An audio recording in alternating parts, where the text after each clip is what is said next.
Oke, jelas ya. Hari ini kita akan membahas tentang HAM, tapi kita akan membahas tentang definisinya HAM dan apa itu HAM. Nah, sebelum kita masuk ke dalam definisi HAM atau kita mengetahui HAM itu apa, kita harus tahu dulu sejarah HAM-nya dulu. Ya, sejarah HAM itu diawali dari yang namanya Magna Carta.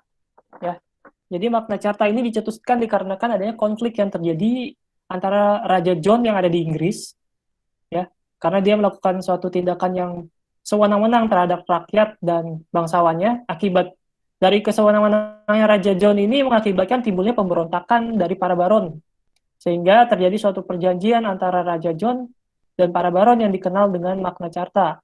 Ya, Magna Carta ini dicetus pada tanggal 15 Juni tahun 1215 di Inggris, ya, yang berisikan menghilangkan hak kekuasaan absolut raja. Isinya apa aja? Isinya adalah raja beserta keturunannya berjanji akan menghormati kemerdekaan, hak, dan kebebasan gereja di Inggris. Yang kedua, raja berjanji kepada penduduk kerajaan yang bebas untuk memberikan hak-hak sebagai berikut. Pertama, yaitu para petugas keamanan dan pemungut pajak akan menghormati hak-hak penduduk. Kedua, polisi ataupun jaksa tidak dapat menuntut seseorang tanpa bukti dan sanksi yang sah. Ketiga, seseorang yang bukan budak tidak akan ditahan, ditangkap, dinyatakan bersalah tanpa perlindungan negara dan tanpa alasan hukum sebagai dasar tindakannya. Yang keempatnya, apabila seorang tanpa perlindungan hukum sudah terlanjur ditahan, raja berjanji akan mengoreksi kesalahannya. Tuh, yang lain tolong mohon di mute dulu ya.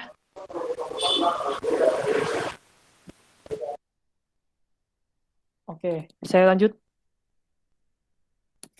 Lalu yang kedua ada yang namanya Bill of Rights, ya. Bill of Rights itu merupakan undang-undang yang dicetus di Inggris pada tahun 1968. Saat ini mulai timbul pandangan yang intinya bahwa manusia sama di muka hukum. Gitu. Pandangan tersebut memperkuat timbulnya negara hukum dan demokrasi, serta melahirkan asas persamaan, hak, kebebasan untuk mewujudkannya. Dan isi dari Bill of Rights ini, yang pertama adalah kebebasan dalam anggota parlemen, kedua, kebebasan berbicara dan mengeluarkan pendapat, ketiga, pajak, undang-undang, dan pembentukan tentara tetap harus seizin parlemen. Keempat, hak warga negara untuk memeluk agama menurut kepercayaan masing-masing. Dan kelima, parlemen berhak untuk mengubah keputusan raja. Oke. Lalu yang ketiga ada deklarasi tentang hak asasi manusia di Perancis. Ya, itu pada tahun 19 itu salah saya. Sorry. Yang ketiga adalah deklarasi Amerika Serikat, itu pada tahun 1776. Ya, dari situ dia berpendapat bahwa hak asasi manusia sebagai sesuatu yang berasal dari Tuhan. Sedangkan menurut pemikiran filsuf John Locke, yang merupakan perumus hak-hak alam, dia miliki yang menjadi pegangan rakyat Amerika Serikat. Jadi deklarasi Amerika Serikat ini lebih banyak mencetus filosofnya dari John Locke itu.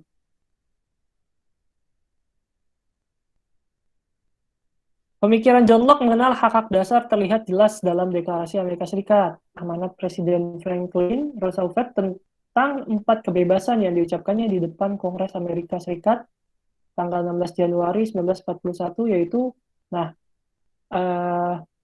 Presiden Franklin Roosevelt ini dia ngambil dari filosofnya John Locke tentang perumusan hak alam, terus hak hidup, kebebasan, gitu. Jadi di dalam isi dari Deklarasi Amerika Serikat ini berisikan tentang satu, kebebasan untuk berbicara dan melahirkan pikiran, kedua, kebebasan memilih agama sesuai dengan keyakinan dan kepercayaan, ketiga adalah kebebasan dari rasa takut, keempat adalah kebebasan dari kekurangan dan kelaparan. Lalu yang keempat adalah deklarasi tentang hak asasi manusia di Prancis. Ya, perjuangan hak asasi manusia di Prancis dibuat dalam suatu naskah yang dikenal dengan Declaration des droits de l'homme et du citoyen, yaitu mengenai hak-hak manusia dan warga negara yang dicetuskan pada tahun 1789, di mana di dalamnya menyimpulkan isi deklarasi tersebut. Ya, Yang pertama adalah manusia dilahirkan merdeka dan tetap merdeka. Yang kedua, manusia mempunyai hak yang sama. Yang ketiga, manusia merdeka berbuat sesuatu tanpa merugikan pihak lain. Yang keempat adalah manusia mempunyai kemerdekaan agama dan kepercayaannya. Yang kelima, manusia merdeka mengeluarkan pikirannya. Lalu yang terakhir adalah biasa kita kenal dengan nama DUHAM atau Deklarasi Universal Hak-Hak Asasi Manusia. Itu. Nah, DUHAM ini sebenarnya ada 30 pasal, tapi saya coba untuk ini ada nih 30 pasalnya. Ya, ini adalah pasal-pasal yang ada di DUHAM, ya. Jadi DUHAM itu atas kesepakatan dari 18 negara, ya, yang ada di dalam PBB. Nah, DUHAM itu berisikan tentang hak-hak kesetaraan, lalu bebas dari diskriminasi, lalu hak untuk hidup bebas, keamanan pribadi, dan lain sebagainya. Nah, DUHAM ini yang nantinya menjadi referensi umum di seluruh dunia dan menentukan standar bersama untuk mencapai HAM. Walaupun DUHAM ini tidak memiliki kekuatan resmi secara hukumnya, tapi setiap dari prinsip-prinsip dasar yang mau mengenai tentang HAM itu harus biasanya berdasarkan dari standar-standar DUHAM. Jadi ini yang tadi saya sampaikan bahwa ada prinsip-prinsip yang sebelum terjadinya undang-undang HAM di setiap negara adalah prinsip DUHAM tersebut. DUHAM ya.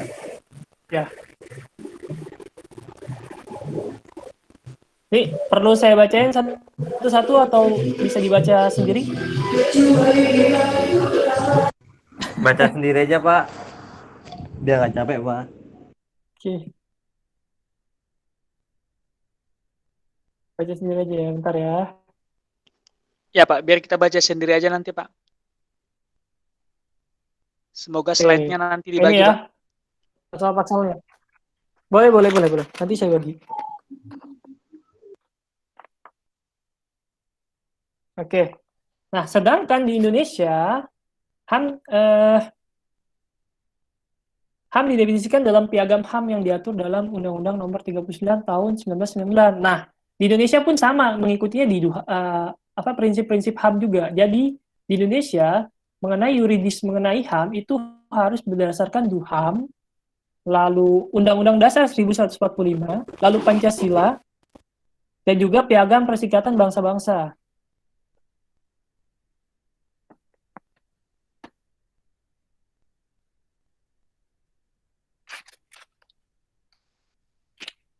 Oke. Nah, di sini kita akan bahas tentang definisi hak asasi manusia. Di sini ada menurut Undang-Undang Nomor 39 Tahun 1999 tentang HAM, itu ada di pasal 1 angka 1.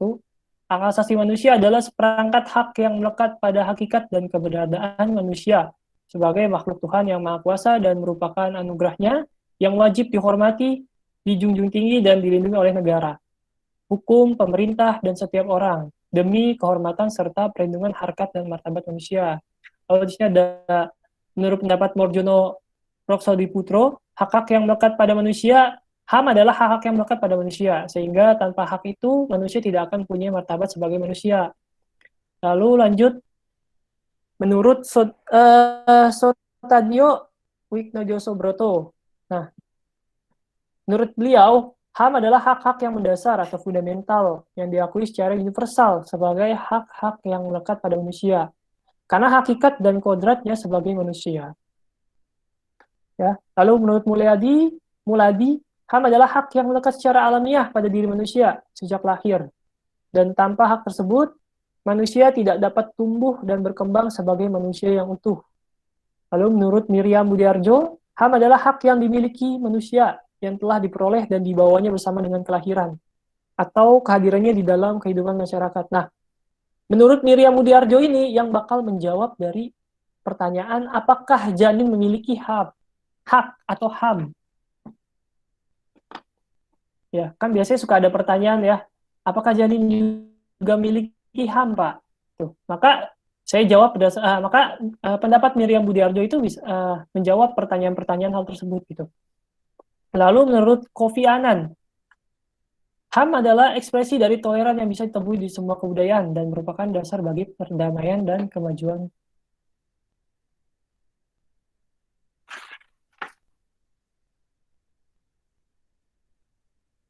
Nah, ini yang tadi saya jelaskan gitu, bahwa HAM itu memiliki dua hakikat ya, yaitu hak asasi dengan eh, hak-hak manusia. Yang pertama itu kita membahas tentang hak-hak manusianya. Di sini ada benar, milik, hak tentang tentang benar, hak tentang milik, hak tentang kewenangan, lalu ada hak tentang kekuasaan yang dibuat oleh peraturan perundangan, gitu, dan lain sebagainya. Nanti di sini bisa Anda baca, ya.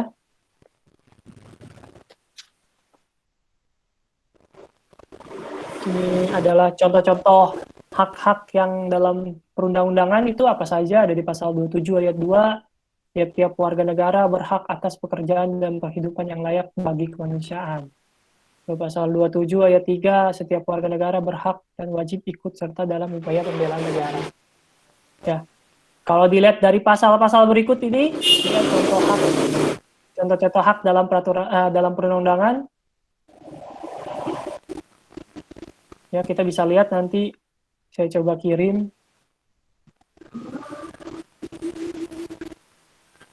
Nah, ini adalah hak asasi dalam perundangan. Apa saja hak asasi dalam perundangan? Itu ada di pasal 28 huruf A, pasal 28 huruf B, yaitu hak hidup, hak mempertahankan hidup dan kehidupan, lalu hak membentuk keluarga dan melanjutkan keturunan, hak kelangsungan hidup, tumbuh, berkembang untuk anak, hak perlindungan dari kekerasan dan diskriminasi. Nah, hak asasi dalam perundangan itu memang hak-hak yang memang secara... Halo? Ini ada yang online, siapa ya?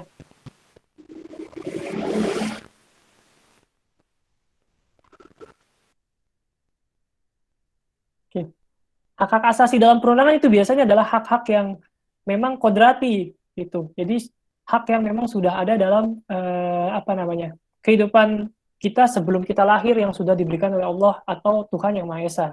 Jadi yang tadi disebutkan di pasal 1 angka 1 Undang-Undang 19 tahun 19 ya, yang di sini hak asasi manusia adalah seperangkat hak yang melekat pada hakikat dan keberadaan manusia. Nih, dihormati, dijunjung tinggi dan dilindungi oleh negara. Jadi setiap hak asasi manusia itu harus dilindungi oleh negara dan pemerintah.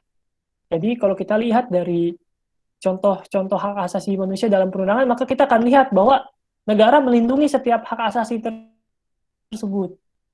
Ya, hak asasi tersebut isinya apa saja yang tadi saya sebutkan di DUHAM tersebut. Ini tidak jauh dari hak asasi atau yuridis mengenai HAM di negara kita.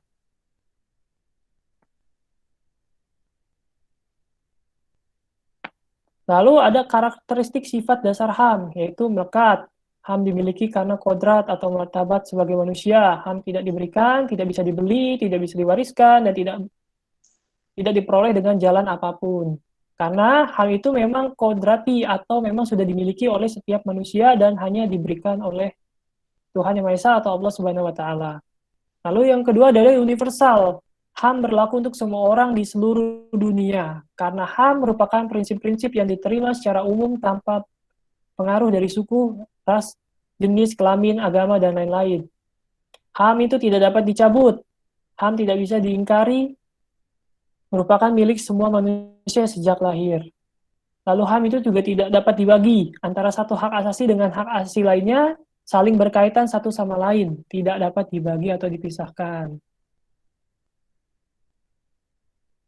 Lalu pemenuhan satu hak asasi akan sangat tergantung dari pemenuhan hak asasi lainnya. Yaitu yang keenam ada hak asasi itu dilindungi, dihormati, dan dipertahankan. Yang ketujuh, tidak bisa dikurangi atau tidak dirampas. Nah, prinsip dasar HAM. HAM itu adalah kesetaraan. Yang kedua adalah non-diskriminasi. Yang ketiga adalah perlindungan. Ya, selesai. Terima kasih. Dari sini ada yang mau bertanya atau berdiskusi, saya persilahkan. Jadi mudah-mudahan di sini kita bisa berdiskusi satu sama lain ya mengenai pemahaman HAM. Oke, silakan. Izin Pak, mengenai hak tidak dapat dicabut, maksudnya hak misalkan hak hidup seseorang berarti tidak bisa diganggu gugat apa gimana Pak? Maksudnya kan sering ada tuh misalkan tentang hukuman mati. Apakah itu tidak bertentangan dengan hak Ya, asasi manusia? Mungkin itu aja sih Pak. oke, siap.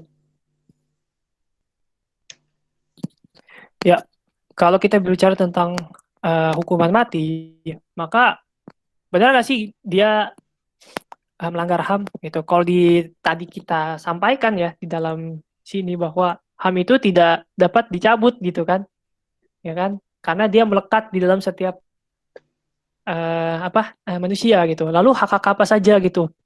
Hak asasi manusia itu apa saja gitu? Hak asasi manusia itu ya hak hidup, hak untuk menikah, karena setiap manusia itu butuh pasangan gitu. Jadi tidak boleh tidak berpasangan.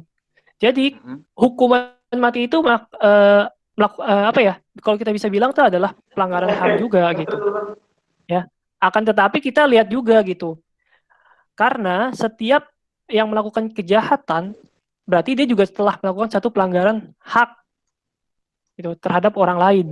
Maka yang tadi saya bilang bahwa hak-hak manusia itu berdasarkan dari hukum positif yang ada di negaranya. Sedangkan hak asasi manusia itu sifatnya adalah hukumnya internasional atau sifatnya itu dia adalah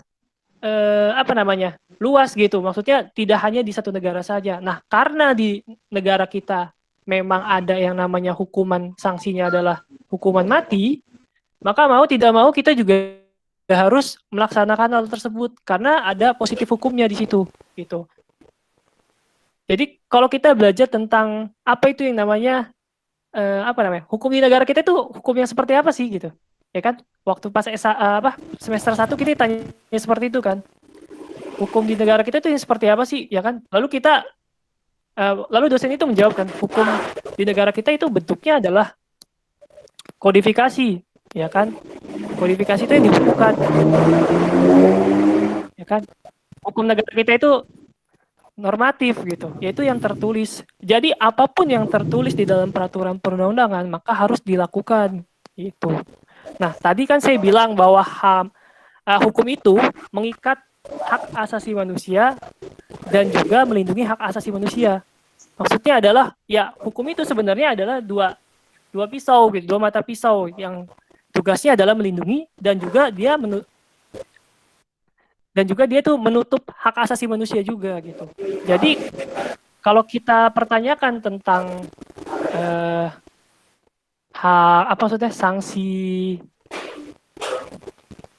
sanksi dikehilangkan nyawanya, maka kalau dibilang pelanggaran HAM ya pelanggaran HAM. Tapi karena di dalam positif hukum kita diatur mengenai hal tersebut, mau tidak mau kita harus menjalankannya.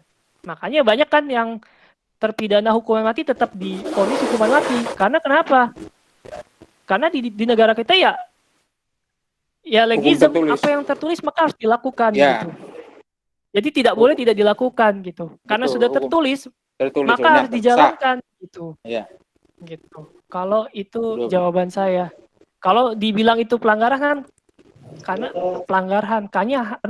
hanya Tuhan atau Allah yang boleh mengambil atau mencabut nyawa seseorang.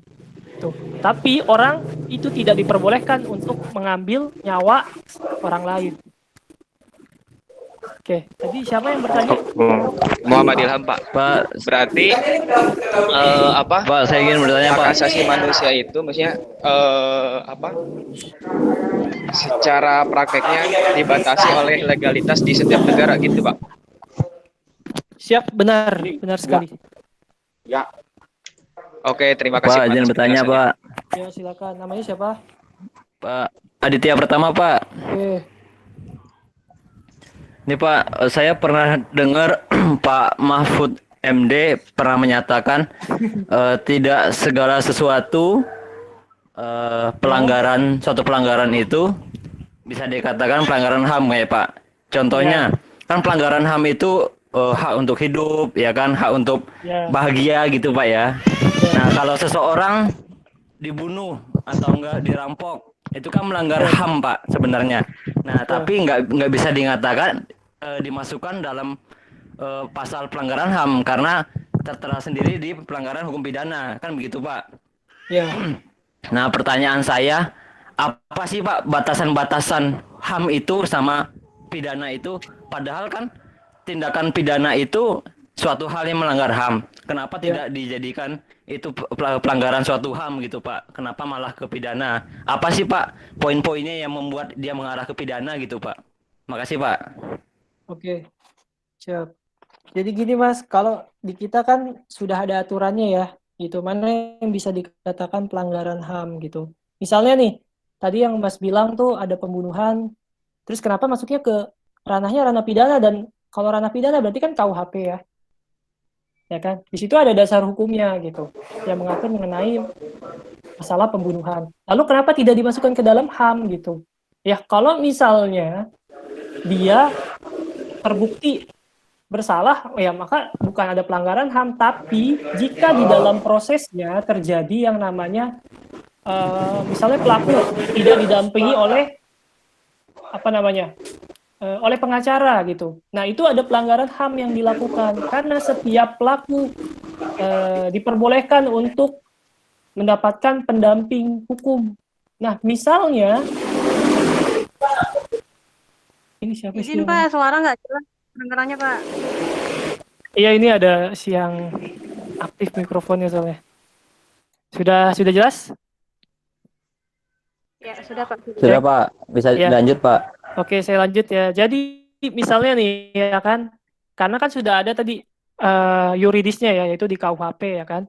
Lah, misalnya di situ ada hak-hak yang korban atau hak dari pelaku itu tidak, maksudnya tidak didapatkan. Misalnya pelaku tidak mendapatkan pendamping hukum. Nah, itu ada pelanggaran HAM di situ, baru HAM bisa bergerak di situ. Tapi misalnya pelaku mendapatkan hak-haknya, berarti di situ tidak ada pelanggaran-pelanggaran HAM. Nah, misalnya korban tidak mendapatkan keadilan. Berarti di situ ada pelanggaran hak yang diterima oleh korban, yaitu tidak mendapatkan keadilan. Nah, itu bisa masuk ke ranah HAM. Contohnya seperti Munir, ya kan? Munir pelakunya sudah ketangkep, akan tetapi korban merasa bahwa tidak adil gitu, tidak ada keadilan di situ mengenai kasus Munir, maka bisa diangkat ke Komnas HAM di situ. Ya. Gitu, Mas. Jadi paham ya? Baik Pak. Terima kasih Pak. Kurang lebihnya saya paham Pak. Makasih. Siap. Paham ya? Oke. Pak, izin bertanya. Ya, siapa? Pak,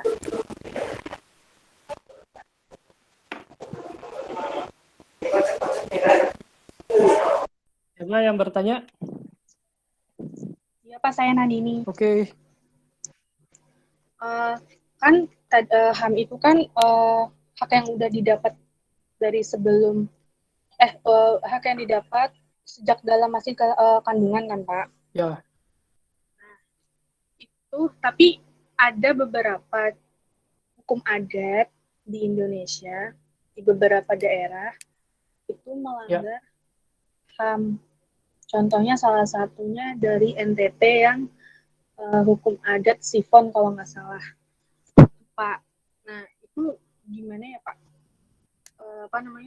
Menanggapi hal kayak gitu karena kan kebentrok sama hukum adat.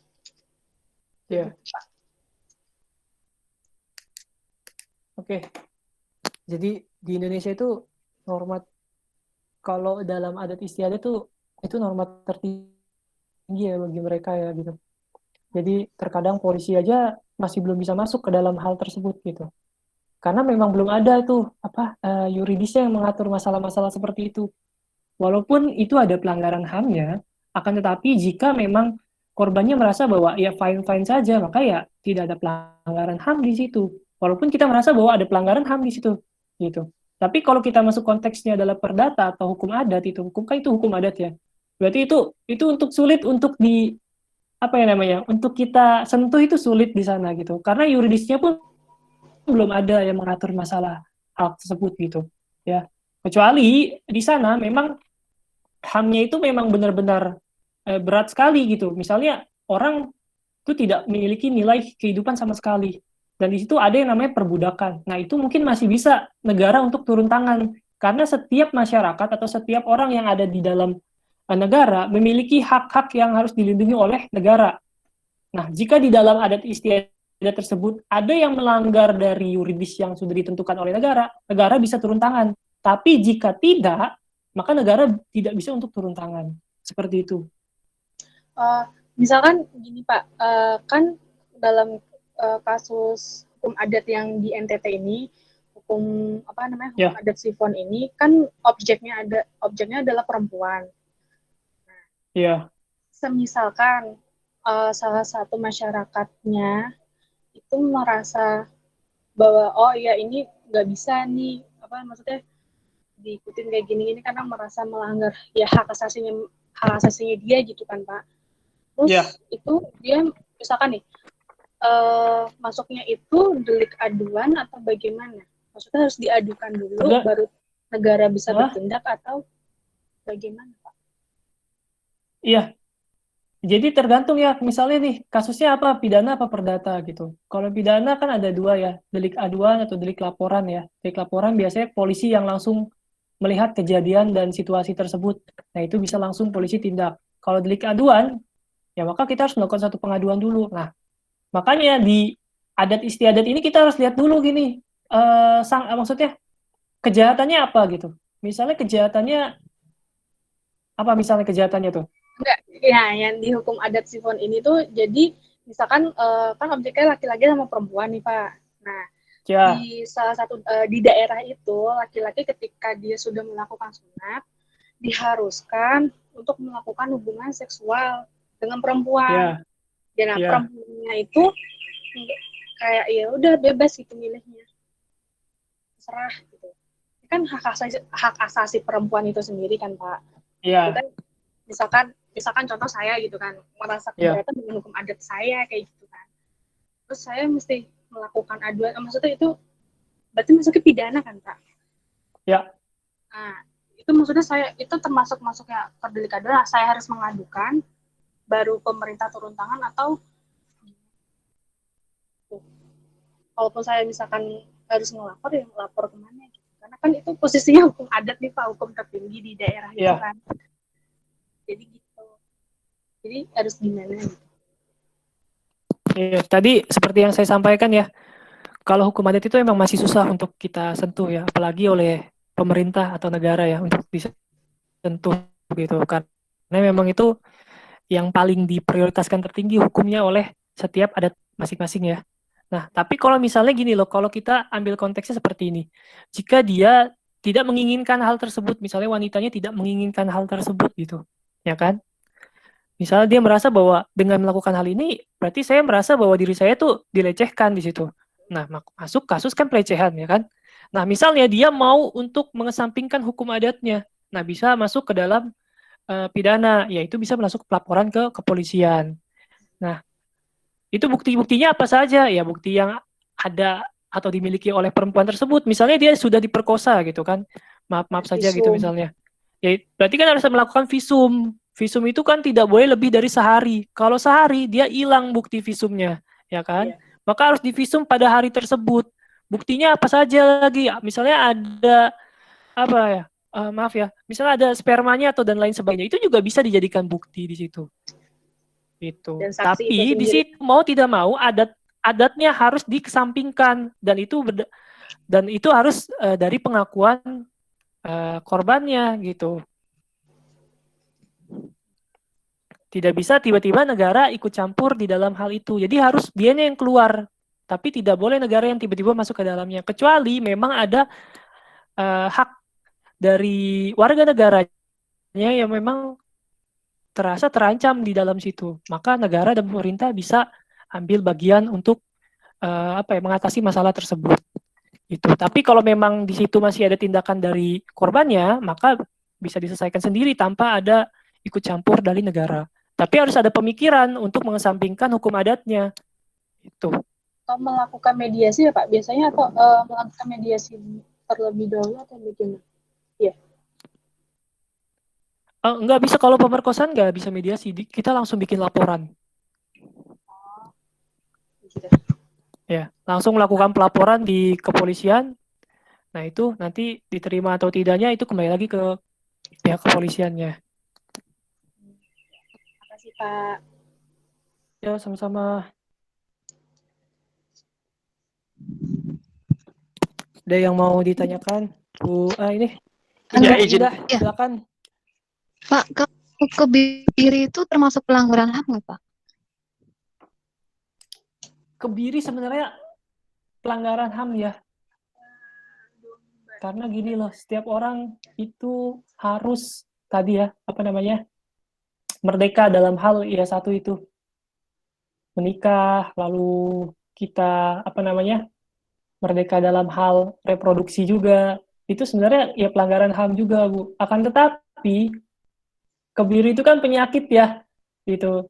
Dan dia juga telah kebiri itu kan berarti kan orang tersebut telah melakukan pelecehan seksual ya kan terhadap lawan jenisnya atau anak di bawah umur gitu kan. Nah, dari situ pelaku yang melakukan kejahatan tersebut itu telah melakukan pelanggaran hak juga terhadap orang lain, dan ternyata ada yuridis yang mengatur masalah kebiri tersebut. Ya, itu harus dilakukan, Bu, berdasarkan dari sifat hukum negara kita. Tapi kalau dibilang pelanggaran HAM, ya itu pelanggaran HAM. Akan tetapi kalau hukum telah menyatakan bahwa harus dikebiri, maka ya harus dikebiri. Terima Oke. kasih. Ya, sama-sama. Ada yang lain? Tadi siapa yang mau Enggak, Pak, bertanya? mau tanya, Pak. Silakan. Pak Chandra. Oke, silakan Pak Forman. Iya. Selamat sore, Pak. Selamat sore, Pak. Ya, tadi kan mau bilang yang pelanggaran HAM ya, membunuh gitu ya. Iya. Nah, seperti sekarang ya, pemerintah kita membuat